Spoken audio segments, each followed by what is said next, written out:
j'étais sur mon téléphone en train de répondre à un mail, certainement, encore une fois.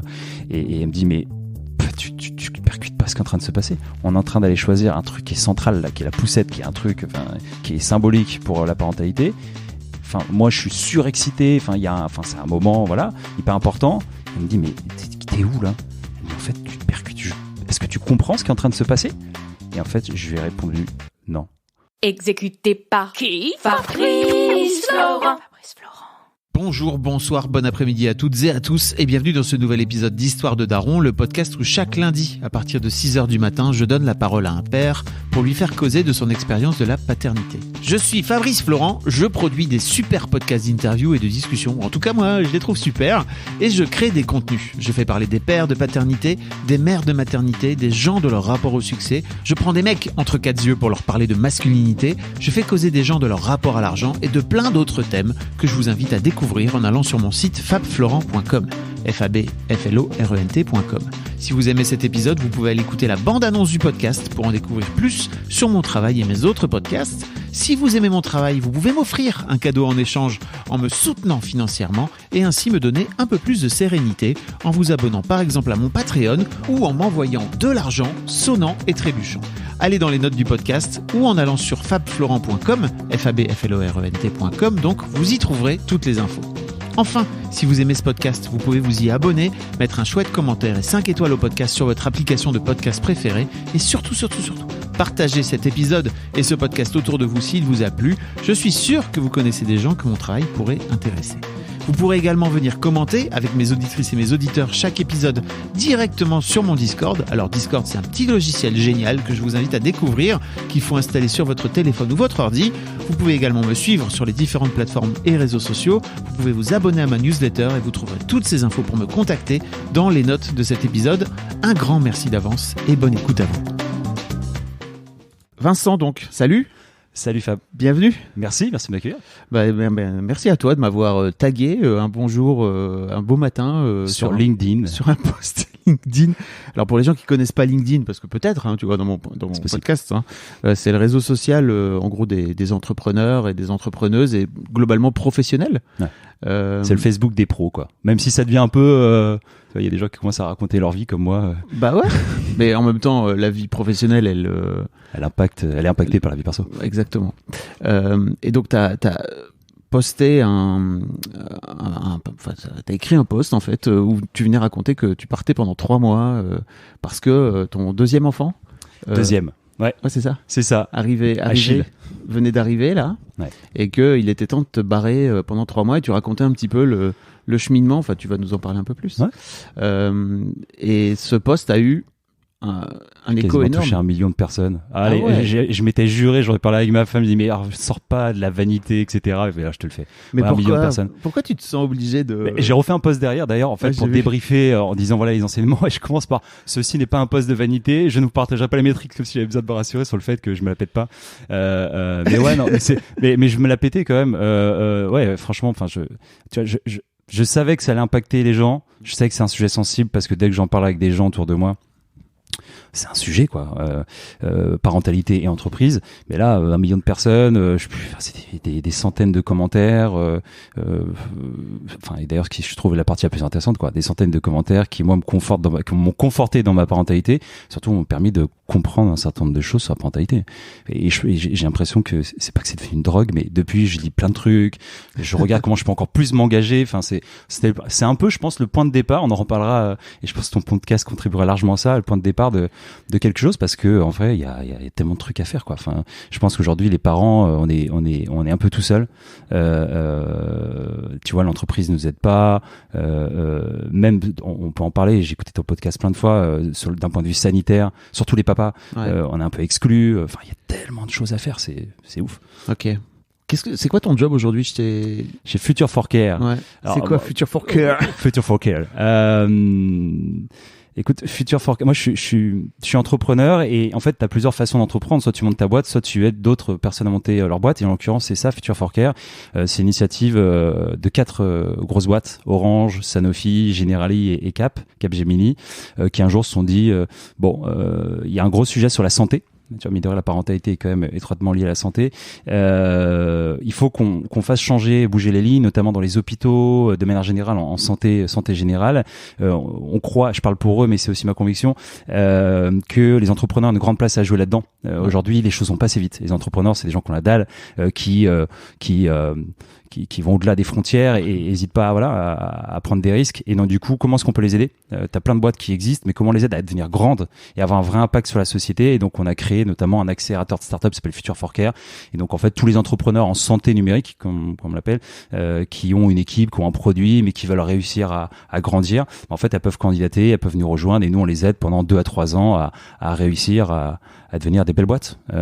Voilà, c'est ça. C'est ouf quand même à quel point le privé est censé venir prendre la place de l'État, notamment tu vois dans ce domaine. Ça devrait pas en vrai, mais comme tu dis, les entrepreneurs, ils ont une force aussi, les entrepreneuses, ils ont une force aussi de détermination et d'action qui fait que typiquement, et notamment sur le congé paternité, on va y revenir. Les boîtes ont souvent prennent le lead en plus. Ouais. C'est ça. Mais en fait, tu vois, c'est marrant parce que en commençant à bosser sur ces sujets de santé, je me suis dit oula, en fait, ce qui est sûr et certain, c'est qu'on pourra jamais aller parler aux acteurs publics, l'État, etc., parce qu'ils vont nous voir d'un mauvais œil en se disant ok, ils nous font de l'ombre ou de la concurrence.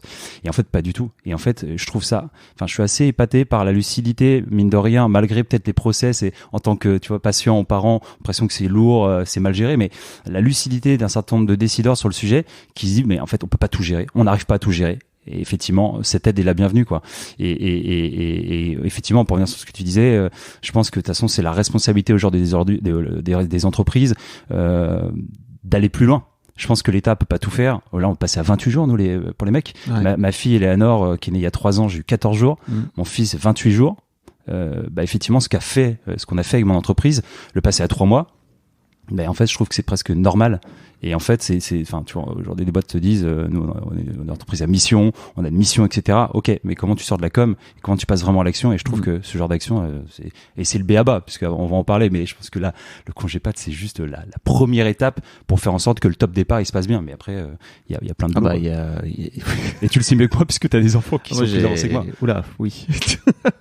Beaucoup plus grandes. Ils ont quel âge déjà, tes filles? Mes filles, elles ont 16 et 14 ans, là. Ok. Ouais. Donc, ouais, c'est l'étape d'après, quoi. Ouais, c'est l'étape d'après. Comme tu dis. Je préfère rester encore dans les couches culottes pour l'instant, mais. Écoute, moi, j'y reviendrai pas, tu vois, mais donc, mais l'adolescence crée d'autres problèmes. Mais d'autres joies aussi.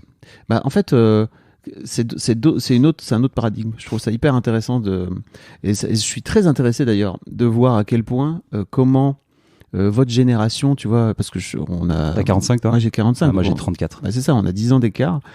Comment votre génération de trentenaires va prendre les choses par rapport à l'adolescence, qui est un tout autre truc, tu vois. Donc, je vois très bien comment, sur la petite enfance, tu vois, il y a eu plein de sujets qui sont sortis sur les réseaux sociaux, tu vois, depuis la maternité, on va dire, même de la grossesse jusqu'à la petite enfance. Ouais. Mais pour l'instant, il n'y a pas beaucoup d'influenceuses, tu vois, de prise de tête autour de l'adolescence. Ouais. Et j'ai assez hâte de voir comment ça va évoluer, on va dire d'ici 10 ans, quoi, tu vois, de voir un petit peu comment les sujets vont être pris. En tout cas, on va revenir à toi. Mais j'aurais aimé savoir, moi, on va reparler bien sûr de ton histoire de congé paternité, de post-LinkedIn, etc., de pourquoi tu as envie de faire ça. Mais avant ça... Promis, on sera pas chiant, on va pas parler que... Ah non, on va parler de ta paternité. Ouais. On va parler de ta paternité, mais qu'est-ce qui t'a donné envie, toi, de devenir papa? C'est une bonne question. La réponse spontanée que j'ai envie de te dire, c'est que j'ai trouvé la bonne femme avec qui j'ai eu envie de faire des enfants. En fait, ça se résume à ça. J'aurais pu te dire aussi que j'ai toujours eu un attachement, j'ai toujours aimé les enfants. Je me souviens que ma mère avait fait une pause dans son boulot, à un moment donné, avait gardé des enfants, et en fait j'avais 13-14 ans, et j'adorais l'épauler. Là où mes copains voyaient plus un bout de viande qui bouge et qui chouine, moi je trouvais ça hyper gratifiant de s'en occuper. Donc ça, c'était le point de départ. Donc je savais que je voulais avoir des enfants. Et non, et effectivement, comme tout le monde, j'ai eu différentes copines, Puis un jour, j'ai rencontré la bonne, quoi. Enfin, j'ai rencontré cette personne avec qui tout était simple, avec qui, avec qui je me projetais tout de suite. Et voilà. Et en fait, ce sujet, il est arrivé. On s'est mariés. Enfin, on est un peu dans le stéréotype. On a eu toutes les étapes, quoi. On a déménagé, on s'est mariés, on a eu un chien, on a déménagé, etc. Et puis un jour, voilà, en fait, on s'est dit, on y va, go. Tu disais dans ton post que c'était pas aussi simple que ça pour toi, l'idée d'avoir un enfant, en tout cas le moment, parce que ça venait impacter, ou en tout cas tu avais l'idée que ça allait venir impacter ta vie professionnelle. Ouais, donc tu vois, raison. Quand tu me dis ok, ça s'est fait tout machin, je suis pas sûr que ce soit aussi simple que ça. Non, mais tu sais, c'est la capacité qu'on a à oublier les choses. D'ailleurs, je pense qu'on ferait jamais 2 enfants ou 3 enfants si on se souvenait comme si ça se passait de certains détails. Mais non, en fait, t'as raison, et merci de le rappeler. En fait, ça c'est effectivement les grandes lignes. Après, quand on s'est rencontré avec ma femme, moi j'avais une priorité qui est le boulot. Et en fait, j'avais besoin d'exister. J'ai trouvé un moyen d'exister à travers le boulot. Et j'ai besoin d'exister encore aujourd'hui. Hein. Je pense qu'on a tous besoin d'exister. Et j'avais un peu cette appréhension parce que je pense que le monde pro il est pas préparé à ça. Enfin, je veux dire, et en fait derrière ce qui s'est passé a conforté malheureusement mon ressenti. C'est-à-dire que je repense à tu vois, l'échange avec la boîte dans laquelle j'étais à l'époque, un de mes associés, qui était notre président, je vais pas le citer, malgré lui, à qui j'annonce que je vais être papa, qui me sort en première phrase super, et en deuxième phrase, alors je veux pas déformer ce qu'il a dit, mais presque dommage. Tu vois, enfin, en gros, ce qu'il m'a dit, je vais te dire. En tout cas, c'est ton ressenti, c'est comme ça que tu l'as entendu. Ouais. Et tu vois, enfin, c'est dommage parce que, tu vois, t'étais ambitieux, on allait aller loin, enfin, après, limite, j'avais un jeune enfant. Donc en fait, ça remet tout en question. C'est-à-dire que j'ai fait un choix de vie, quoi. J'ai pris une direction, et en fait, la direction dans laquelle on allait, je ne pourrais pas la suivre. Et en fait, ça m'a. Je pense qu'il s'en est pas rendu compte, mais ça m'a fait beaucoup de mal. Et je pense même que ça a été un peu le début, on va dire, d'une réflexion. Généralement, on commence par des pain points et puis des points de douleur, et puis après, derrière, ça nous amène à des grands changements. Et je pense que ma vision derrière elle a changé. Aujourd'hui, je suis hyper ambitieux. Je pense que je suis encore plus ambitieux. J'ai vraiment faim, quoi, professionnellement parlant. Mais ma priorité, c'est la famille. Mais effectivement, j'ai mis du temps, quoi. J'ai mis du temps avant de switcher. On pourra en reparler, quoi. Et je pense que ma femme m'a énormément aidé. Et je pense qu'elle m'a mis des ultimatums aussi. C'était des ultimatums. Ouais, non, mais gentil. Enfin, où je me suis mis des ultimatums, mais je pense que tu vois, on a traversé confinement parce que ma fille est née 2 mois, 1 mois et demi avant qu'on soit confiné pour le Covid. Et en fait, c'est un peu bizarre. Ce que je retiens, c'est à la fois des moments géniaux et à la fois des trucs cauchemardesques, quoi. C'est une période qui a été hyper dure parce que je me suis enfermé dans le boulot. En fait, assez paradoxalement, les frontières se sont totalement réduites entre le pro et le perso. J'ai voulu tout gérer. Et j'ai voulu gérer à la fois la boîte et en même temps gérer la famille. Et en fait, au final, j'ai tout fait à moitié, quoi. Et je pense que à la fois, ça te dérange pas qu'on en parle dans le détail de ce qui s'est ce qui s'est passé. Je suis libéré là-dessus. Enfin, j'assume. Enfin, je suis fier. Tu vois, là-dessus, je suis fier et je pense que je suis pas le seul. Il y a des gens qui se retrouveront. Ce que je te disais quand tout à l'heure on a commencé à discuter. Je trouve qu'on tu vois, c'est le cas dans ton podcast qui est assez représentatif, je pense, des papas, mais de manière générale, on parle pas assez de la boîte. Et je pense que les gens ont peur, en fait, aussi de la réaction de leur employeur.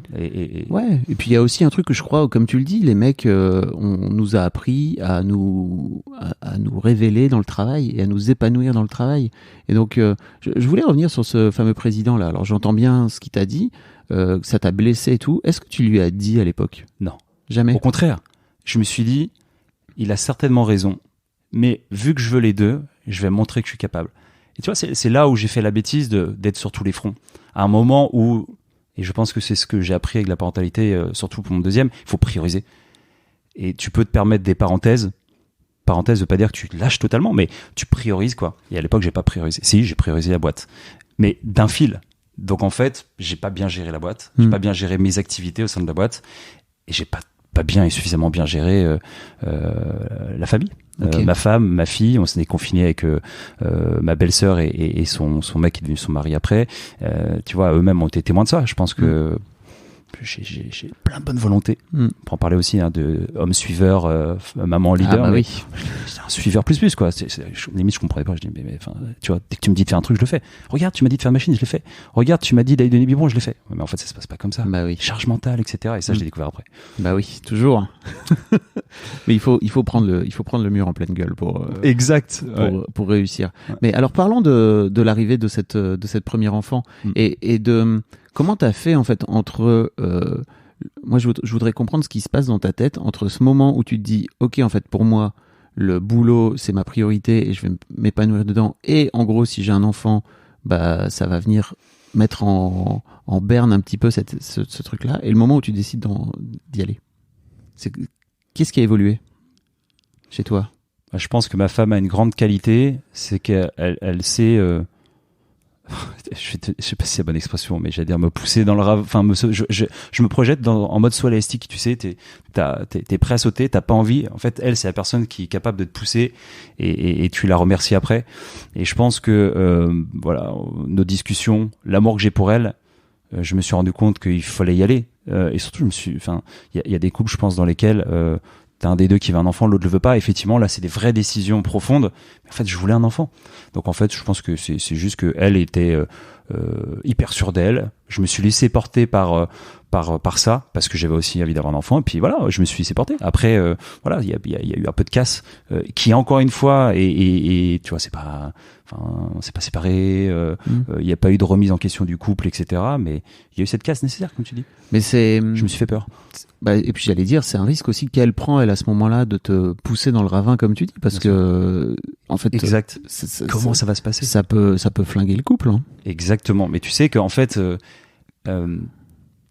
ma fille est née en février 2020, et en fait, on a passé 3 mois ensemble à Hossegor, chez sa famille, au Vert. Je bossais, elle s'occupait de la famille. En fait, j'ai pas du tout vu, mais elle a passé une période. Les 3 mois du confinement, donc tu veux dire? Ouais, le deuxième volet. Okay. En fait, on était en full télétravail comme toutes les boîtes, et en fait, j'ai pas du tout perçu un truc et qui je pense illustre ce que tu dis, c'est qu'en fait, elle avait peur.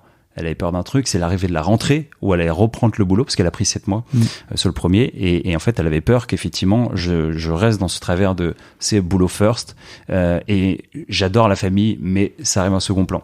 Et en fait il y a eu une discussion, il y a eu un déclic, je pense, et en fait du coup tout s'est très bien passé, ça l'a détendu. Parce que mon enfant, ma fille Eleanor est allée à la crèche, et là je me suis dit passe pas à côté de ça, parce que tu vas perdre ta femme, tu vas perdre ta fille. Et en fait c'était une révélation quoi. J'allais chercher ma fille un soir sur 2, pas rentrer tard le soir, et en fait non seulement ça a pas eu d'impact professionnellement parlant, en tout cas ça a pas eu d'impact sur ma productivité, et en plus j'étais détendu. Sur ces 7 premiers mois, il y a un truc qui clochait quoi. Il y a un truc qui allait pas. Je savais pas comment l'expliquer quoi. Je me disais je suis pas à la hauteur, je suis pas au niveau, et d'un coup, boum, ça a tout déclenché. Qu'est-ce qui s'est passé pendant? Est-ce que tu peux me raconter un petit peu ce qui s'est passé pendant ces 7 mois? C'est que tu t'étais dit, ok, en fait, je vais réussir à gérer les deux et sans aucun problème. T'étais un peu dans une forme de déni de. J'étais dans un déni de paternité. Ouais.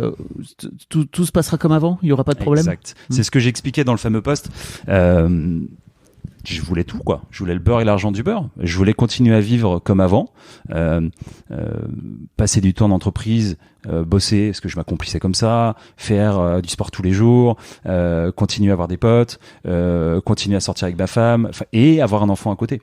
Et c'est pas possible. Et en fait, après, au bout d'un moment, je pense qu'il faut, comme tu dis, il faut se prendre des murs. Et les murs t'apprennent à prioriser quoi. Comment t'as vécu cette grossesse-là? Tu t'es senti devenir papa? Tu sais, souvent il y a ce décalage que je vois souvent dans l'histoire de Daron où il y a des mecs qui ont un mal fou à conscientiser. Ouais. Je revois pour le coup, Louise, ma femme, a donné carte blanche. Elle m'a dit tu racontes tout ce que tu veux, donc je vais te raconter les détails. Non, mais je revois un moment qu'on passait tous les deux, très peu de temps avant d'avoir Eleanor, où on allait choisir. C'était une poussette, je crois. Et en fait, c'est révélateur du truc, quoi. Elle me parle, et j'étais sur mon téléphone en train de répondre à un mail, certainement, encore une fois. Et elle me dit, mais tu percutes pas ce qui est en train de se passer. On est en train d'aller choisir un truc qui est central, là, qui est la poussette, qui est un truc, qui est symbolique pour la parentalité. enfin moi je suis surexcité, enfin c'est un moment voilà hyper important. Et elle me dit mais t'es où là? Elle me dit en fait tu te percutes. Est-ce que tu comprends ce qui est en train de se passer? Et en fait je lui ai répondu non en fait. Et c'était pas tu vois, non je percute pas et ça me fait chier ou quoi que ce soit. C'est en fait clairement je ne mesure pas ce qui va arriver et ce qui va se passer. Tu vois, je pense que l'écart il est dû à deux choses. À la fois j'étais à tête dans le guidon encore une fois. Et puis elle, les témoins, parce qu'elle a su prendre ce recul. Et puis surtout, elle lisait, elle se cultivait sur le sujet. Donc elle voyait venir entre guillemets. Oui, puis ça se passe dans son corps directement. Oui, en plus ça se passe dans son corps directement. Donc après, tu vois, je suis hyper dur avec moi. En vrai, dans les faits, elle te dirait que j'étais hyper présent. J'ai quitté plein de fois la boîte en journée pour aller la voir. Mais en fait, j'étais un peu perché quoi. J'étais plein de bonne volonté, hyper dispo, hyper excité à l'idée d'avoir un enfant. Enfin, c'était vraiment, je savais que c'était le projet de ma vie, mais perché quoi. Enfin, j'étais complètement des lumières. Tu venais aux échos, tu suivais tout le parcours. Ouais. Par contre, ouais. J'ai fait des rendez-vous. Alors là, avec Achille, notre deuxième, là, j'ai été un très très très très bon élève. Tu vois, j'ai tout fait quasiment. Mais Eleanor, j'en ai fait quelques-uns. Je peux te faire, mais j'en ai fait. Ouais. Et d'ailleurs, ce qui est assez marrant. Non, mais tu sais, t'es pas ici pour avoir des bonnes notes, hein, tu vois, de bons darons et tout. C'est juste pour, tu vois, je cherche à comprendre ce qui fait que tu t'étais pas rentré dans le truc quoi, tu vois. Et je crois que je suis un tête les rendez-vous médicaux servent aussi à ça, tu vois, à venir t'ancrer vraiment dans donc tu sais le fameux, je sais pas si t'as déjà entendu la première, enfin si forcément tu l'as entendu, mais pour moi le vrai déclic ça a été la première écho. Ouais. Où t'as le cœur du bébé qui bat à toute vitesse et t'es là, ok, donc en fait il y a vraiment ouais. Eh ben ça a pas créé de déclic. Je crois que le premier déclic c'est un des premiers soirs quand on est rentré à la maison et j'ai géré par contre on a été hyper bon là-dessus, c'est-à-dire que vu que Louise a pas allaité, on s'est tout de suite bien réparti les biberons et je pense que là-dessus on a été très fort. Mais un des premiers biberons à la maison, je revois encore où en fait je finis de donner le biberon, je le pose sur son cosy, enfin je la pose sur son cosy et là elle a les yeux ouverts, on se regarde dans les yeux et là je me dis ah ouais, c'est ça en fait, ça y est. C'est le début du reste de ma vie. Okay. C'est ce jour-là. Et ma fille avait 5-6 jours, je pense. Et tu t'as pas eu ce déclic-là pendant l'accouchement, non? Non, et je pense que c'est lié. Tu sais, on parle beaucoup de la charge mentale de la maman. Ouais. Autour de tout ça, moi, j'avais une charge mentale liée au boulot où en fait, je me disais, mais l'entreprise ne va pas survivre. Et en fait, j'étais tellement préoccupé par ça. Et au lieu de me dire, passe ces quelques mois là où tu sais que ton enfant arrive à faire une transition, une passation, à structurer les choses et à faire confiance aux gens et à te faire confiance, parce que je pense que t'as surtout peur derrière de revenir et que t'aies plus ta place. Et au lieu de faire ça bien, ce que j'ai fait là pour Achille, pour notre deuxième, en fait j'étais préoccupé tous les jours à me foutre la pression et j'étais dedans. En fait j'étais sur notre planète et je suis complètement passé à côté de ça quoi. Ma femme, tu vois, elle m'a permis de vivre des moments parce qu'elle m'a, à un moment donné, tu vois, elle a éveillé ma conscience en me disant, hop, tiens, je prends ton attention, je te la mets sur ces moments-là. Mais le gros de mon attention était préoccupé et était vraiment sur cette charge, ce stress, quoi. Et voilà. Et donc, oui, j'ai pris conscience, j'ai vu les échos, oui, j'ai pleuré à la première écho parce qu'il y a un truc, quoi, j'étais super ému. Mais la vraie prise de conscience, c'est quand ma fille, alors, sa vue était trouble, mais pour moi, quand elle m'a regardé, et là, en fait, il y a eu ce truc de, voilà, je suis là, et en fait, je te quitte pas. Et je me suis dit intérieurement, moi aussi, je te quitterai pas. Ouais, c'est cool. De la reconnaître à ce moment-là, et qu'elle puisse te reconnaître aussi en tant que papa, j'imagine. Et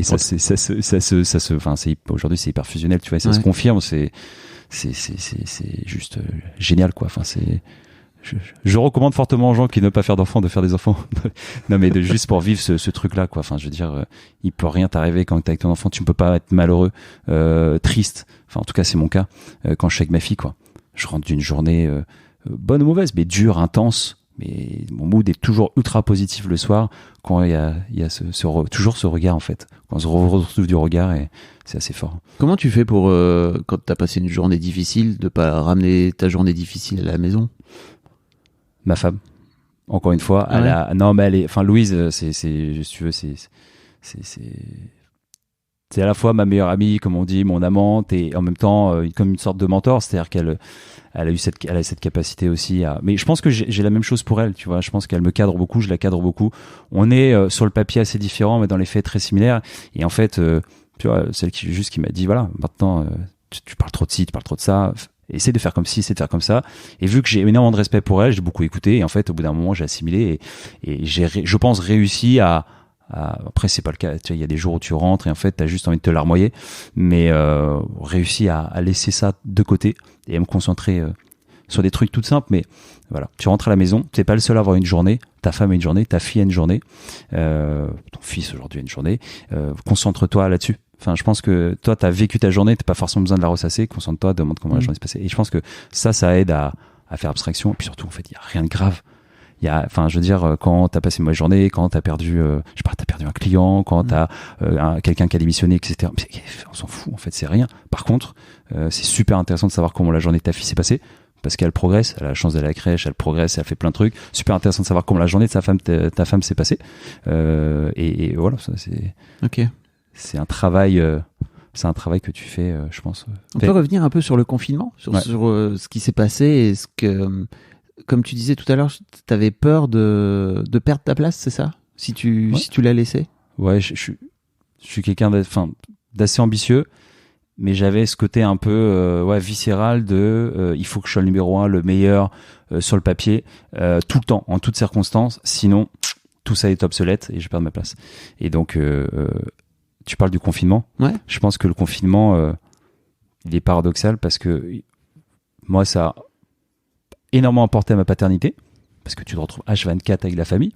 Donc, tu es, mine de rien, dans le dur, quoi. Enfin, je veux dire, tu entends ton enfant, t'es amené, évidemment, à prendre le relais aussi, quoi. Parce qu'avec ma femme, à un moment donné, il fallait qu'elle aille faire une sieste, ça lui faisait du bien, donc je gardais ma fille. Donc, ça, c'est hyper bénéfique et je pense que s'il n'y avait pas eu ce fichu Covid, au final, j'aurais eu les mauvais travers de pas mal de papas. 9h, 19h, je rentre, ma fille est couchée, je passe du temps le week-end, mais au final, je passe à côté de quelque chose, quoi. Donc ça, c'est positif. Et côté négatif, c'est qu'il n'y avait plus de frontières. Et donc, au boulot, premier mail, tu reçois des mails à 6h parce que tu as des gens qui se couchent tard ou qui se lèvent tôt, voilà. Tu reçois des mails à 22h. Et moi, j'étais ce bon élève qui, dès que je reçois, tu vois, j'étais à 6h du matin, je répondais aux mails. 22h, je répondais aux mails. On me proposait des meetings à des heures qui étaient juste OK pour des gens qui n'ont pas d'enfants, mais qui étaient juste pas cool parce qu'en fait, c'était pile en plein milieu d'un bib. Et à un moment, ma femme, tu vois, je pense qu'elle aurait par exemple bien aimé se doucher ou avoir une autre activité et moi, je gère le bib. Et je disais OK. Et donc, en fait, à la fois, j'ai été là et en même temps, j'étais là, mais j'ai créé des frustrations, je pense, parce que du coup, j'étais pas totalement, j'étais là physiquement, mais pas tout le temps, on va dire cérébralement, c'est là. Et enfin, on va pas entrer dans les sujets de productivité, mais je pense que le Covid a créé un truc juste catastrophique qui est, juste rappelons-nous de notre vie avant le Covid où t'allais à un rendez-vous. Tu faisais 2 rendez-vous dans la journée, tu te laissais 1 heure entre les rendez-vous, etc. Et maintenant, tu fais des visios d'une demi-heure, les visios s'enchaînent, etc. Enfin, on est devenus des machines, et je pense que c'est pas bon, et notamment pas bon pour la parentalité, quoi. Faut apprendre à respirer, il faut se dire que c'est pas le temps passé qui fait que t'es bon ou pas bon, et ça, je trouve que je l'ai vachement assimilé, mais après, notamment pour mon deuxième, mais sur le coup pour Eleanor, c'était debout à telle heure, je bosse et je me tends, tu vois, si derrière je sors du cadre parce que tu vois il y a un truc qui se passe, et c'est comme ça les enfants, qui se passe pas comme prévu avec ma fille. Ça me tend, je me dis mince, mais là je dois répondre à ce mail, je dois faire ci, et je me suis auto mutilé, flagellé parce qu'en fait je pense que la clé, c'est d'assumer sa parentalité. Le jour où tu assumes ta parentalité, et je le vois chez Future 4Care, ça suit. Moi, chez Future 4Care, mais les gens te diront, mais ce type assume sa parentalité. Ça arrive qu'il parte à 17h, parce que je suis à 1 heure du boulot. Donc ça arrive que je parte à 17h pour aller chercher ma fille à la crèche. Et je crois, à aucun moment les gens se sont dit, ouais, ça c'est bien un daron, il est pas du tout engagé dans l'entreprise. Au contraire, les gens te diront, je suis certainement une des personnes qui bosse le plus, les plus engagées. Mais ça, j'ai mis du temps avant de le comprendre. Qu'est-ce qui t'a fait switcher ? Parce que c'est pas évident d'assumer sa paternité en tant que père dans une boîte. Peut-être que ça l'est moins aujourd'hui, mais ouais, t'as raison. En fait, surtout quand t'as l'ambition, on y revient toujours, quoi. J'ai quitté ma boîte de l'époque. C'était pas la raison principale, mais en tout cas, je l'ai quitté. Et je pense qu'en fait, tous les tabous que je me suis créé, tous les points de douleur que je me suis créé dans cette boîte, et encore une fois, je me suis créé, vraiment, je suis totalement responsable de tout ça, mais en fait, du coup, ils ont tous disparu. J'ai pu recréer j'ai pu recréer ma vie comme je le voulais, sur les bases que je voulais, et notamment me dire il y a un point de non-retour qui a été atteint, enfin un point positif qui a été atteint, qui est que ma famille est importante, c'est ma priorité, j'en ai conscience. Ben, je vais me construire ma vie maintenant sur cette base-là. Et donc quand je suis arrivé chez Future for Care, et tu vois, j'ai la chance d'avoir une CEO patronne de notre board qui a un enfant qui a l'âge de ma fille, elle a ton âge à peu près, et qui ça a aidé aussi, quoi. C'est-à-dire qu'en fait, je suis arrivé et je pense que ça l'a détendue elle aussi, parce que tu vois, elle a bossé dans des grosses boîtes, etc. Et je pense qu'elle-même a eu du mal à assumer sa maternité un temps. Je suis arrivé en disant voilà, moi je suis là, je suis hyper ambitieux, je bosse comme un dingue. By the way, j'ai une famille et cette famille, ça reste ma priorité. Et en fait, ça m'a vachement aidé parce que j'ai senti un côté de ça me va bien, on va bien s'entendre. On va faire des trucs super, on va vraiment casser la baraque.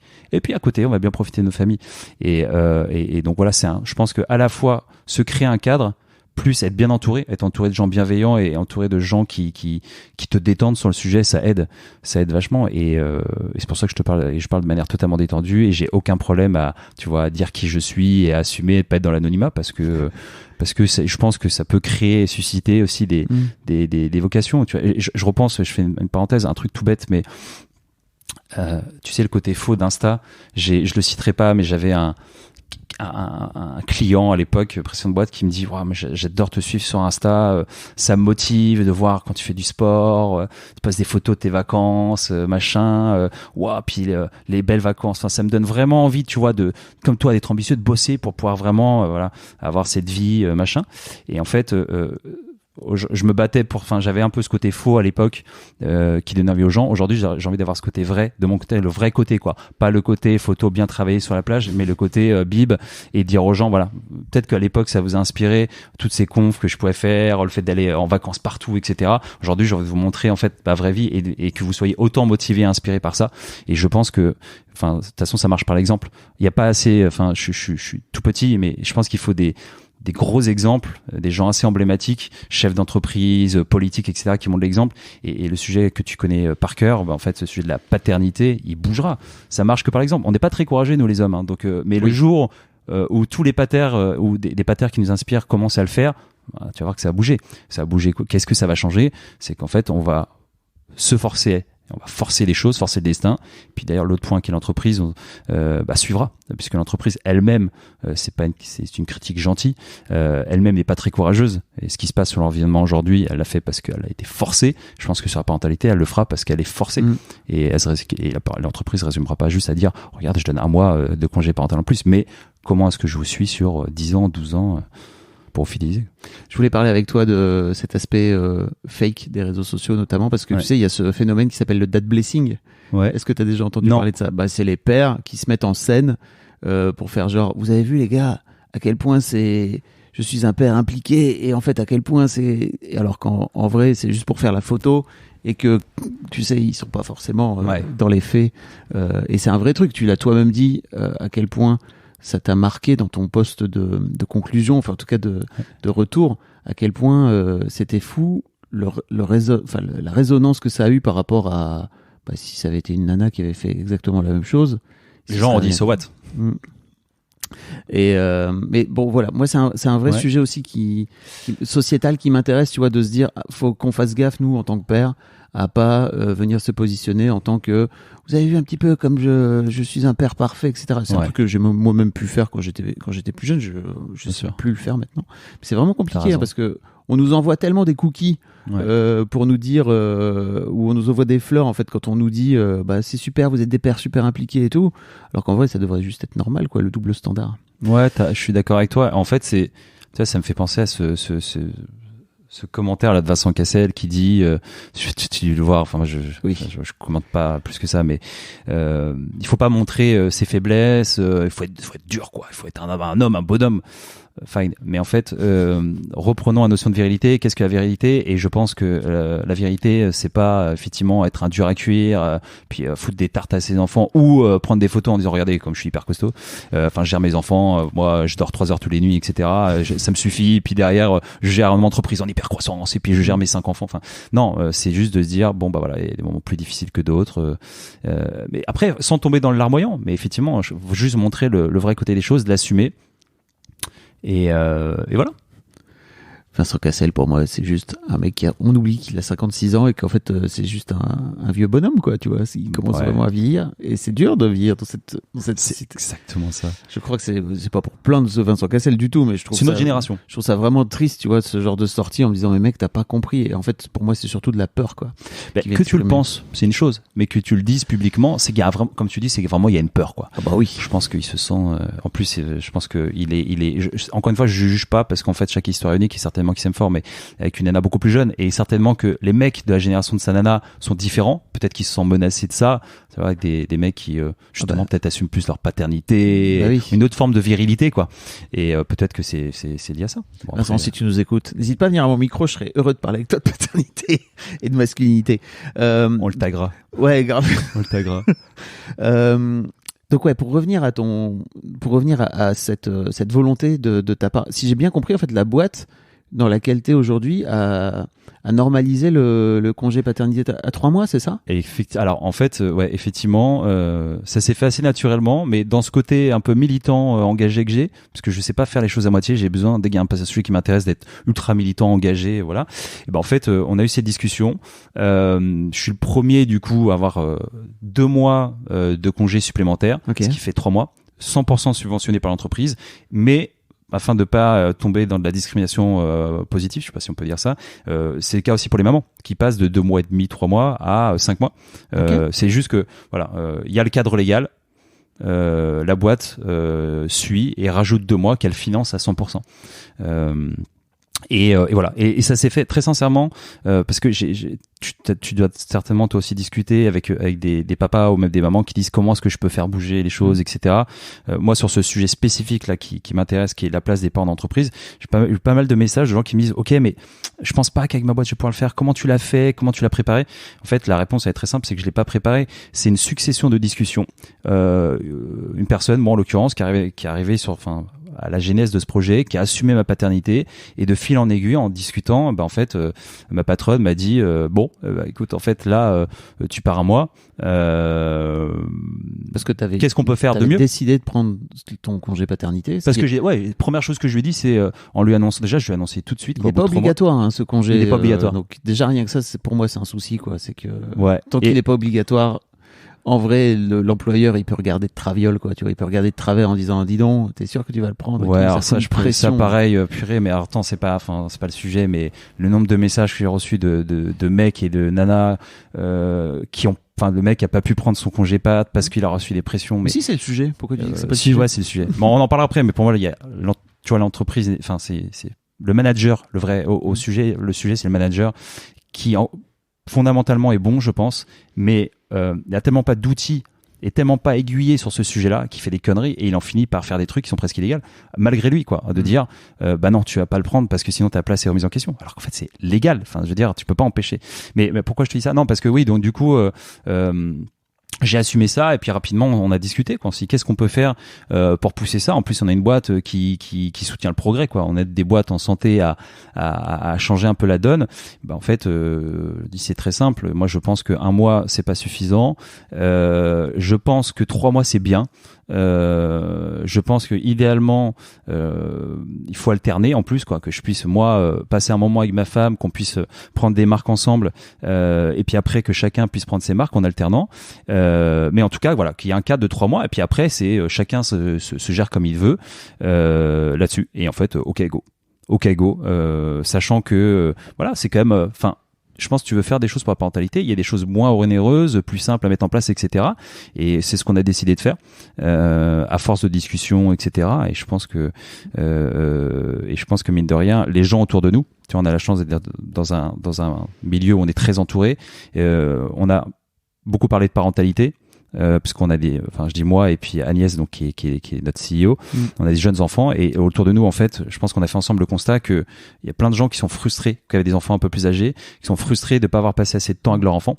T'as aucun parent qui regrette d'avoir passé du temps avec leurs enfants, mais énormément de parents 4 sup, etc., qui te disent, bah, en fait, mes enfants, ils ont 15-16 ans, 17-18 ans, voire même plus. Et en fait, il y a un truc que je n'ai pas sucré avec eux et je ne pourrais jamais l'acheter. Et je pense que voilà, on l'a fait ce cheminement ensemble et au bout d'un moment, on en est arrivé là, quoi. On s'est dit, bon, bah, en fait, on va mettre en place ce congé parental de 3 mois, /5 mois pour les mamans. Je suis le premier à en profiter. Il y aura certainement d'autres personnes rapidement en profiter aussi. Donc, c'est chouette. Alors pourquoi toutes les boîtes le font pas? Et qu'est-ce que vous avez mis en place et notamment toi, tu vois, par rapport à ton départ pendant 3 mois là comme ça, ouais. Là où t'étais un mec ultra ambitieux, etc., et qu'en fait tu pouvais pas quitter la boîte, sinon la boîte allait s'écrouler. Qu'est-ce qui a switché chez toi pour te dire, ok, en fait je peux partir 3 mois et c'est ok? Il y a 2 sujets, comment moi j'ai switché et comment l'entreprise est préparée à ça. En fait, moi ce que je te disais, c'est que j'ai switché parce que en fait, j'ai pas peur de grand chose. Et en l'occurrence, j'ai pas eu peur de quitter une boîte qui était la boîte de ma vie, quoi. Je me voyais encore dans 20 ans dans cette boîte qui avait gravi les échelons. Donc la boîte dans laquelle t'étais. Dans laquelle j'étais quand ma fille est née, oui. donc avant Future 4K. Donc en fait, j'ai eu je sais pas si du courage. C'est pas forcément du courage, mais en tout cas, j'ai pris la décision de quitter cette boîte parce que je savais que c'était un mal nécessaire pour créer cette nouvelle vie. Et en fait, du coup, j'ai pu créer cette nouvelle vie sur une base saine que j'assume totalement et dans laquelle je suis totalement heureux aujourd'hui. Et d'ailleurs, spoiler alert, comme on dit, en fait, je pense que professionnellement parlant, je suis aussi bon que je l'étais à l'époque, voire même meilleur, parce qu'après tu grandis, tu te bonifies, etc. Ça, c'est le premier point. Et le deuxième, pourquoi ça marche et pourquoi est-ce que j'ai vraiment, là, au moment où on se parle, ça va faire quasiment 2 mois, vraiment coupé. C'est en fait que déjà il n'y a pas eu de tabou. Donc très tôt, j'ai pu l'annoncer. Très tôt, on a pu anticiper. Et très tôt, on a pu se préparer à ça. Il y a eu des recrutements qui ont été faits. On a anticipé la croissance de l'entreprise. On a anticipé le fait qu'on allait un jour avoir besoin en se disant, on prend le risque, mais on va le faire maintenant. Comme ça, on a le temps de structurer. Tu peux responsabiliser les gens, etc. Donc, on a à la fois recruté, mais c'est pas forcément nécessaire. Mais surtout, on a structuré. On a mis en place des process qu'on se disait, voilà, on va le faire un jour. Et on l'a fait. On va responsabiliser les gens. Vraiment responsabiliser les gens et puis que tu sois plus la plaque tournante de toute la boîte, en tout cas de l'équipe, quoi. Ouais, de l'équipe et de tout ce volet-là. Et voilà, donc en fait, et puis bien matraquer. Moi, j'ai quand même bien matraqué les gens en disant je pars, donc vous m'envoyez pas de message, Tu vois, je pense que j'étais un peu stressé quand même.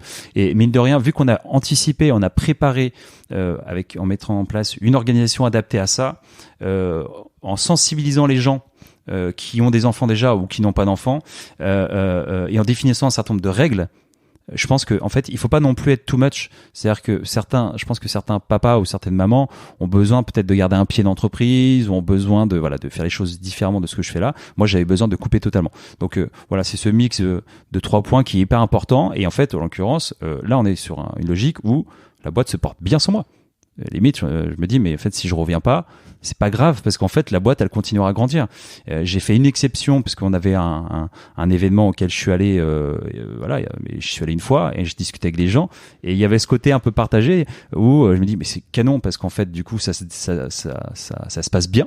Donc en fait, je suis content parce que ces décisions qu'on a prises et que j'ai prises de prendre 3 mois, mais en fait, ça se passe bien pour tout le monde. Donc je pense que ça va renforcer l'idée à la fois chez nous dans la boîte, mais aussi de tous les boîtes qui gravitent autour de nous de le faire. Mais d'un autre côté, je me dis en fait, tu vois, j'aurais peut-être bien aimé que quelqu'un me dise oh là là, mais sur ce point-là, vu que t'étais pas là, qu'est-ce que c'était dur. C'est besoin d'exister. Besoin d'ego, quoi. L'ego qui dit dis donc. C'est l'ego qui dit dis donc que j'existe, quoi. Je suis là, l'ego professionnel, hein, parce que. Ouais, l'ego pro. Mais en fait. Non, mais en fait, en vérité, je te dis ça, mais au contraire, j'étais hyper content. Et pourquoi je fais ça? Oui, parce qu'en fait, du coup, avec ces 3 points dont je viens de te parler, ça se passe hyper bien, quoi. Mais notamment, j'ai supprimé tous les outils pro de mon téléphone parce que je savais que j'allais quand même un peu sur mon téléphone, quoi. Oui. Entre 2 bibs, la nuit quand tu dors pas, machin, tu scrolles. T'as le droit d'aller sur ton téléphone. Exactement. Et en fait, j'ai reçu peut-être 3 SMS, quoi. 3 SMS en 2 mois et demi, enfin c'est juste rien du tout. Là où sur Eleanor, notre première, en fait, on n'avait pas instauré de règles, on n'avait pas d'outils, on n'avait pas de méthode, enfin on n'avait rien mis en place, on n'avait pas anticipé. Et en fait, j'ai subi, quoi. Et puis toi-même, t'avais pas forcément envie d'être en. Une part de moi n'avait pas envie d'être absente. C'est ça. C'est ça. Donc non, c'est de la préparation, mais je pense qu'aujourd'hui c'est un gros sujet. Les entreprises sont, il y a plein de formations, il y a des gens géniaux dans ce milieu de la parentalité qui font des formations, qui ont un certain nombre d'outils. Il y a le Parental Challenge, des chartes, etc. Je pense que c'est bien. Parental Challenge, c'est des boîtes. Enfin, c'est le challenge pour que des boîtes. C'est vrai. En fait, des gens savent pas forcément ce que non, c'est. Non. En fait, le Parental Challenge, c'est l'initiative de 2 personnes qui se sont dit, on va écrire une charte auquel pourront adhérer les entreprises. Pour y adhérer, elles doivent prendre des engagements, avoir un certain nombre d'engagements vis-à-vis de la parentalité. Mais après, c'est à l'entreprise de se prendre en main et de se gérer. Moi, je suis convaincu que, je vois pas pourquoi il y a des solutions et des outils aujourd'hui sur toutes les problématiques de l'entreprise et il n'y en aurait pas sur la parentalité. Aujourd'hui, ça n'existe pas. Mais aujourd'hui, je pense qu'il faut prendre les entreprises par la main pour aider les entreprises bienveillantes vis-à-vis de ça, pour les aider de l'avant. Et de l'autre côté, je pense qu'il faut qu'il y ait un cadre légal un peu plus sévère pour sanctionner les entreprises qui bougent pas. On pourrait se parler de, si tu veux après, c'est pas forcément le sujet, mais de l'index d'égalité homme-femme, là. Je trouve que c'est bien, hein, de se dire, on va noter les entreprises sur l'index d'égalité homme-femme, et elle est où la parentalité là-dedans? Sachant que le premier sujet qui crée un écart entre les hommes et les femmes, c'est la parentalité. C'est quand même dingue. Faut pas que je me chauffe sur le sujet parce que je peux te faire un monologue pendant 1 heure, mais aujourd'hui, les entreprises qui sont pas du tout parent friendly et qui font souffrir des femmes parce qu'elles ont l'impression de ne pas pouvoir travailler, et souffrir des hommes parce qu'ils ont l'impression de pas pouvoir trouver leur équilibre, ces entreprises, pour moi, elles doivent être sanctionnées. En tout cas, celles qui sont malveillantes consciemment. Et je pense que cet index doit évoluer dans ce sens-là. Donc voilà. Ça manque d'outils, je trouve, d'un côté. Donc avec les entrepreneurs, je pense qu'il y a des trucs à faire. Et de l'autre côté, je pense que le cadre légal doit être beaucoup plus dur, comme c'est le cas en Espagne. Tu parlais tout à l'heure de l'obligation. En fait, en Espagne, il y a 1 mois obligatoire. Tu prends la Suède, il y a 1 an à se répartir. T'as pas le droit de mettre tes enfants à la crèche, sinon limite tu vas en prison, quoi. Donc pendant 1 an, tu dois te répartir. Donc je pense que on est à des années-lumière. Merci c'est d'ailleurs des entrepreneurs qui ont contribué à faire ça. Merci de nous avoir permis au papa de passer à 28 jours. Mais je pars hyper loin. En fait, je suis hyper loin de ta question là. Non, mais t'inquiète. Mais je reviendrai à toi. Mais il faut, c'est ça. Non, mais c'est mon côté. Je te dis que je suis un peu perché, c'est que des fois je suis capable de partir sur des trucs un peu éloignés. Mais alors tout ça est étroitement lié. Mais merci de nous aider à nous avoir aidé et nous permettre d'avoir 28 jours. Mais juste la discussion qu'on a aujourd'hui, on est à l'âge de pierre sur ce sujet. Et je me souviens plus, il y a un papa qui disait dans ton podcast, je ferai écouter ce podcast à mes enfants. Ouais, en fait, c'est pas con. Et en fait, je pense qu'il faut que je fasse écouter à ce podcast. J'espère le faire écouter, tu vois, dans 10-15 ans mes enfants, et qu'ils me disent, mais pourquoi vous parlez de trucs normaux, évidents? Ouais. Pourquoi est-ce que vous dites, je comprends pas, c'est dur de prendre un congé pater, c'est dur et j'aimerais qu'ils réagissent comme ça en me disant, mais je comprends pas.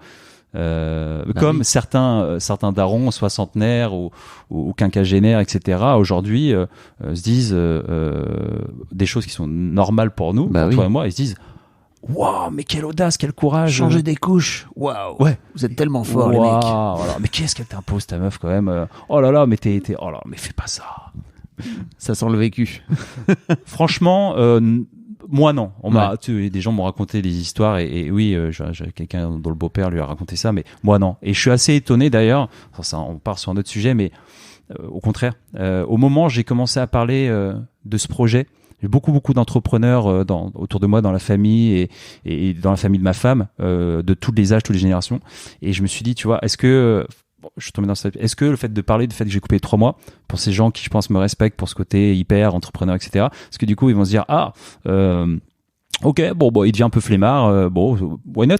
Et en fait, je me rends compte que quels que soient les âges, toutes les réactions ont été, bravo, franchement, chapeau.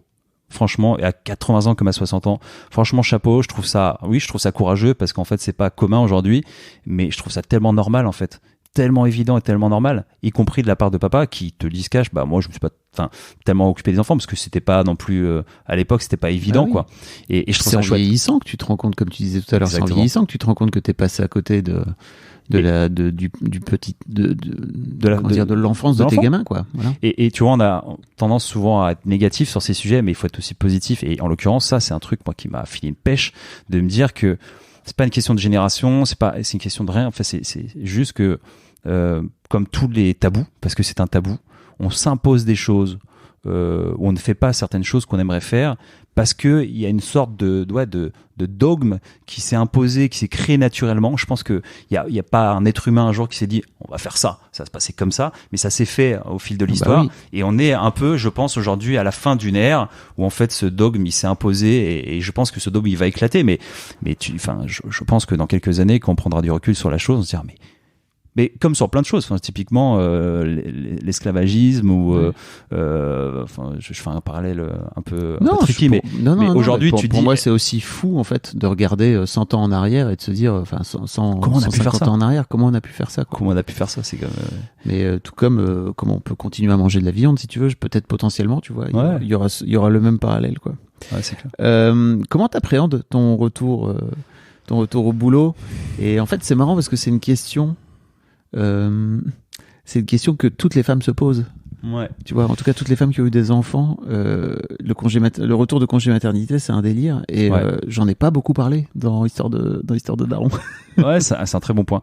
Et tu sais, il y a un truc que je t'ai pas dit, et ça va être un bon élément de réponse. Je suis détendu. En tout cas, je pense bien faire les choses parce que maintenant, je réfléchis en mettant dans la peau de ma femme, en me disant si ma femme le fait, je peux le faire. Et tu vois là, typiquement, si ma femme prend 3 mois. Pourquoi je prendrais pas 3 mois et là c'est pareil, c'est en fait ma femme va retourner au travail, elle va le gérer, je vais retourner au travail, je vais le gérer et parenthèse, c'est aussi pour ça que je suis pour le congé alterné, non seulement parce que tu passes du temps toi en tant qu'homme seul avec l'enfant, t'es face à la réalité et donc tu crées des bons réflexes, mais aussi parce que tu permets à la maman, une grande partie de mamans travaillent aujourd'hui et je pense que c'est important de leur permettre de reprendre sereinement le travail sans se dire waouh, il faut que je gère les deux quoi. Donc tu sais qu'il y a le papa qui va gérer, alors évidemment elle gère un peu aussi mais il gère une grande partie des choses comme elle a fait aussi, comme elle le fera pour moi quand je reprendrai et ça c'est hyper important du coup de trouver cet équilibre. Et donc c'est pour ça, et pour revenir à ton point que j'appréhende pas, juste avant ton point, garde-le, mais je te coupe parce que je voudrais faire de la promo pour un podcast que j'ai fait par le passé avec Tristan Champion qui a sorti un bouquin qui s'appelle La barbe et le biberon où il raconte son congé paternité en Norvège où là pour le coup lui se retrouve face à son enfant, son bébé pendant 3 mois tout seul et il raconte dans cet épisode, c'est son deuxième, donc en fait il avait déjà fait un congé paternité en France, il raconte son congé, donc un non congé paternité autant dire, et il raconte son congé paternité en Norvège, il raconte à quel point ça lui a changé son appréhension de la grossesse parce qu'il s'est senti obligé de ce fait là de se mettre en mode copilote et pas comme tu disais suiveur de en fait je vais juste être à côté de toi et je vais faire les trucs que tu me dis quoi, tu vois. Donc, non, mais je pense que c'est hyper important et je mettrai le lien dans les notes. Ouais, écoute, et je l'écouterai en plus avec plaisir parce que en fait ça m'amène à un point qui est que faut pas imposer les choses aux gens. Et je pense que chacun doit trouver sa routine. Dans certains couples, je pense que tu vois là on est en train de parler de parité, etc. Et certains couples qui sont très heureux avec la maman qui s'occupe des enfants et le papa qui est présent, mais qui voit les enfants le week-end, mais qui, comme tu dis, change pas forcément les culottes, les couches, etc. Et qui se plaisent là-dedans. Après, la grande réalité, c'est qu'il y a quand même beaucoup de mamans qui aujourd'hui aimeraient bien que les papas s'impliquent plus, et de papas qui passent à côté de ça. Et je pense que, comme tu le dis, je pense que ce congé-là, il est hyper important pour créer des réflexes, trouver un petit peu son équilibre, ce dont on a envie, et donc voilà. Mais pour revenir à ton point, qui est qu'à un moment donné, il y a un retour à la réalité, un retour à l'entreprise. C'est ce qu'on se dit avec ma femme. Retour à la réalité. Retour à la réalité. Que tu dis ça. Ouais. En fait, non, mais t'es dans une sorte de parenthèse. T'es une bulle, là. Et c'est marrant parce que il y avait plein de gens sur le post dont on se parlait au début qui ont mis profite de cette parenthèse, profite de cette bulle. Tu sais, comme si j'étais, c'est le cas, sur un petit nuage et un peu déconnecté de la réalité. Mais oui, il y a un retour parce qu'en fait, pourquoi je dis ça? Parce que je pense que mine de rien, il y a une autre organisation de trouver qui sera un peu plus militaire, parce qu'il y aura plus que la famille à gérer, mais aussi le boulot. Et donc du coup, on a hâte. Ce qu'on se dit, c'est qu'on a hâte tous les deux parce que déjà on aime bosser. Enfin, c'est pas un gros mot de travailler, et je pense que être ambitieux professionnellement parlant, c'est pas juste vouloir monter des boîtes, faire de l'argent, etc. C'est juste se dire, je construis quelque chose qui me permet moi de m'élever, de grandir, etc. Et donc nous, on est comme ça avec ma femme, donc on a hâte de retourner au travail, puis parce qu'en fait, c'est cool les enfants, mais ça te fait du bien des fois aussi d'être loin, de prendre du recul pour mieux revenir à la maison. Donc j'appréhende pas forcément, je pense qu'elle n'appréhende pas parce que on communique beaucoup. Ça c'est la clé de toute façon, et ça tout le monde le dit, mais on communique beaucoup. On s'est créé un cadre, une organisation entre là sur ces 6 premiers mois qui fait que chacun peut reprendre le boulot de manière hyper sereine. Après, moi je sais qu'il y aura des changements. Je suis dans une boîte où les choses vont vite, vont très vite. Il va y avoir des changements, il va y avoir pas mal de voilà. Mais je suis tellement pas stressé parce que je me dis en fait, soit je vais revenir et en fait les choses reprendront leur cours et puis c'est cool parce qu'il y aura, tu vois, il y aura pas mal de changements, j'aime me faire challenger, j'aime faire pas mal challenger parce que j'aurais des choses à rattraper, etc. Soit je m'y retrouvais plus du tout, et je le dis de manière totalement sereine, je m'y retrouvais plus du tout, et ben je passerai à autre chose. Tu feras autre chose. Ouais, je passerai à autre chose. Et c'est pas un gros mot, c'est pas grave. Mais c'est juste que je le ferai proprement. Je partirai pas sur un coup de tête, etc. Et donc voilà. Ok. Tu parlais tout à l'heure d'un cadre, et tu parlais aussi du fait d'alterner, c'est ça ? Qu'est-ce que tu veux dire par là ? Je pense que c'est hyper important que les parents passent du temps ensemble avec l'enfant pour se trouver leur propre routine à eux. Mais je pense que c'est hyper important, surtout pour le papa, qu'il y ait ce qu'on appelle une alternance. Donc le papa se retrouve seul avec l'enfant et que la maman se retrouve seule avec l'enfant. C'est un peu ce que je te disais, c'est que ça permet à la maman de retrouver son travail sereinement, le papa de retrouver son travail sereinement, parce qu'il sait qu'il y en a un qui est à la maison et qui s'occupe des enfants. Cette logique-là, elle est très... maternelle jusqu'ici, quoi. C'est que le congé maternel est plus long que le congé patte, donc en fait dans l'esprit commun c'est normal que la maman s'occupe de l'enfant et que le papa reprenne tranquillement le travail. Moi je pense que vu que je suis à fond pour la parité, c'est hyper important que moi aussi je passe du temps seul avec l'enfant pour que ma femme puisse retourner travailler et pour que je puisse moi, comme on le disait, ne pas être un suiveur, être leader à 100% et créer mes propres réflexes avec mon fils et puis avec ma fille, dont je vais continuer à m'occuper évidemment pendant plusieurs mois. C'est hyper important. Je pense que je suis déjà assez proactif. Je pense que je suis bien, mais je me rends compte de pas mal de choses en étant tout seul. En étant les mains dans le cambouis, et c'est un peu comme l'entreprise, on va se créer un cadre. Typiquement, je vais pas lui envoyer un message, je sais que j'aurais envie d'envoyer des messages en disant comment est-ce qu'on fait ça déjà ? Je sais plus. Alors que je suis quand même assez proactif. Mais en fait, on va se mettre un cadre qui fait que je vais être seul face à mes responsabilités et ça va me faire énormément de bien. Et je pense que ça, c'est pour moi. Ça va nous aider à renforcer cet équilibre dans le couple. Je pense que pour Louise, pour ma femme, ça va lui faire du bien de se retrouver tout seul aussi avec Achille, parce que tu crées aussi d'autres moments. Tu crées des moments différents de quand t'as le père qui est dans les pattes, et il y a un sujet. Je pense qu'on se met aussi beaucoup la pression parce qu'on veut trop bien faire, et je pense quand on est tous les deux là, on veut, tu disais tout à l'heure, de montrer la réalité, de voilà. Je pense qu'en fait on veut trop bien faire, et donc des fois on se fout une pression inutile en se disant j'ai fait ça, il va voir que j'ai fait ça, j'ai fait ça, ouais, il va voir que j'ai fait ça. Enfin c'est pas une compétition, mais presque des fois une petite compétition qui se crée parce qu'on veut tous les deux trop bien faire. Ouais. Et là, le fait d'être seul à la maison, je pense que tu fais ce que tu veux, quoi. Je sais que ma femme, typiquement, le matin, va se lever, je sais pas, admettons, à 7h30 pour le biberon. À 8h, le petit, il est habillé, il est changé, il est prêt, ils sont dans la poussette, et puis elle va faire 1 heure de marche, quoi. Alors que moi, je pense qu'à mon avis, je lui donne le biberon, je me mettrai avec des écouteurs, j'écouterai des trucs qui me font plaisir, et puis peut-être qu'il sera habillé qu'à midi. Mais on le fera différemment, et je pense que c'est bien à titre perso. Et c'est bien aussi pour le couple parce que vu qu'on communique, après on acceptera de faire des concessions des deux côtés. Je pense que moi j'ai instauré une certaine routine. Elle me dira c'est canon, merci, et je pense qu'on va le garder. D'autres à me dire je suis pas à l'aise avec ça, on le gardera pas. Et pareil de son côté, et puis on arrivera à trouver notre équilibre comme ça. Mais pour le faire, il faut vraiment que tu sois seul face à tes responsabilités. C'est important. J'ai déjà raconté, je crois, mais donc moi je me suis occupé de mes filles tout seul, toutes petites. Tous les samedis, je les avais toutes seules, tout seul, all by myself. Mais en fait, j'ai mis, je crois, 10 ans avant de partir en vacances avec elles, sans ma femme, sans mon ex-femme, parce que j'avais peur qu'elle meure. J'avais peur que, j'avais clairement pas être peur au niveau si il se passe quoi que ce soit. Parce que mon ex était tellement forte dans l'organisation que moi je savais pertinemment que ça allait être le bordel. En fait, je me disais les filles vont pas s'adapter, ça va pas être cool. Ouais. Et je me souviens très bien que quand on a passé cette semaine ensemble, je m'étais vraiment dit ok, en fait, t'es capable de non seulement de leur faire à manger. Mais t'as aussi un instinct. On parle de l'instinct maternel. Oui. Mais t'as un instinct charnel avec tes enfants, viscéral, et non, c'est sûr. Et donc là pour l'instant t'es tout seul avec ton petit, c'est ça ? Et ta femme est retournée au boulot. Exactement. Et après elle va prendre son congé mat une fois que tu y retournes toi, c'est ça ? Exactement. Ok.